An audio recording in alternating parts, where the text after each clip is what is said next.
the imposition of a non-custodial sentence on Huw Edwards for paying for and viewing images of child abuse sent to him by one Alex Williams required some quite impressive mental gymnastics on the part of His Honourableness District Judge Paul Goldspring. This is His Worshipfulness, surrounded by books to look as learned as possible. He pleaded guilty to 3 offences of viewing images of child abuse of category A, B and C severity, and I'll go through here those of the judge's remarks, which do seem highly controversial, as well as in some cases spectacularly badly written. Here's where we are. So I'll skip number 1 as it's not controversial. Feel free to read it if you want. 2. I accept you did not make payments in order to pay for images to be sent, in particular indecent images. 3. The prosecution accept that you were not directly asking for and then paying directly for images, but rather that there is a clear inference from the nature of the relationship, coupled with reading the direct messaging that exists, that demonstrates Alex Williams to be requesting gifts and presents after he has sent images, and you then responds by sending him money. I agree with the prosecution analysis. This appears to be by way of an apparent thank you, but not purchasing images in a way more often seen in such cases. This is obviously legalistic head-of-pin dancing. Yes, Edwards didn't pay an agreed strike price for services rendered, and clearly this got him off what would have been a complicating aspect of the whole thing, actually paying for the images and not just viewing them. And I'm guessing that this would have been a big issue, because in paying for them you're then creating a marketplace for pornography or something like that. But he did pay for them, and the judge said so. This is from a court report. The judge said, and this is of course the same judge, District Judge Paul Goldspring, he said, it is also clear that Mr. Edwards was paying not insignificant sums of money, low hundreds of pounds on an occasional basis, to Alex Williams, which Mr. Williams directly asked for on several occasions, as gifts or presents, apparently off the back of sending pornographic images to Mr. Edwards, about which images they chatted. Williams said the money was to support him at university and amounted to around £1,000 to £1,500. Edwards was paying for the images. This is legalistic head-of-pin dancing on the part of the judge, because this would have been a complicating aspect, clearly. Paragraphs 4, 5 and 6 aren't particularly interesting. Apparently there was some delay in Edwards requesting that this bloke didn't send him anything underage.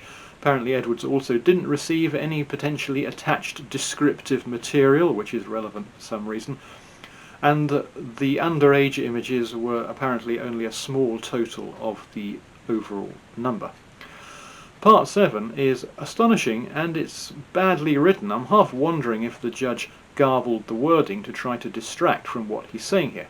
I'll do this in 2 halves. 7. I accept the medical evidence appears to confirm that, as a result of your mental health at the relevant time, the defendant, you, no memory of actually viewing any particular images, and you do not know whether or which you did view. I have to do a rewrite of that so it makes sense, or in other words, I have to do the judge's job for him. I accept the medical evidence appears to confirm that, as a result of your mental health at the relevant time, you, the defendant, have no memory of actually viewing any particular images, and you do not know whether or which you did view. The judge accepts that Edwards doesn't remember any particular image. He's not saying that he's had a complete brain wipe of the whole thing, just that specifics of particular images have not stayed burned in his brain.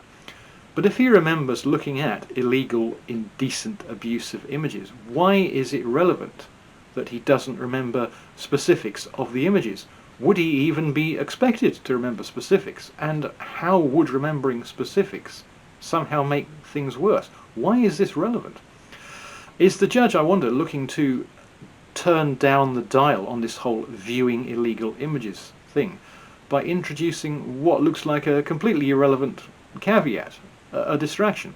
I further accept you did not store the images on any device, did not use them for any personal gratification, and did not gain any gratification from the indecent images. You did not keep them, you did not send them on to anyone else, and did not and never have sought any similar images from any other source. Look at that one again. Did not use them for any personal gratification, and did not gain any gratification from the indecent images. Is this the first time that a judge has ruled that a man viewing illegal, paid-for pornography has got no pleasure from it?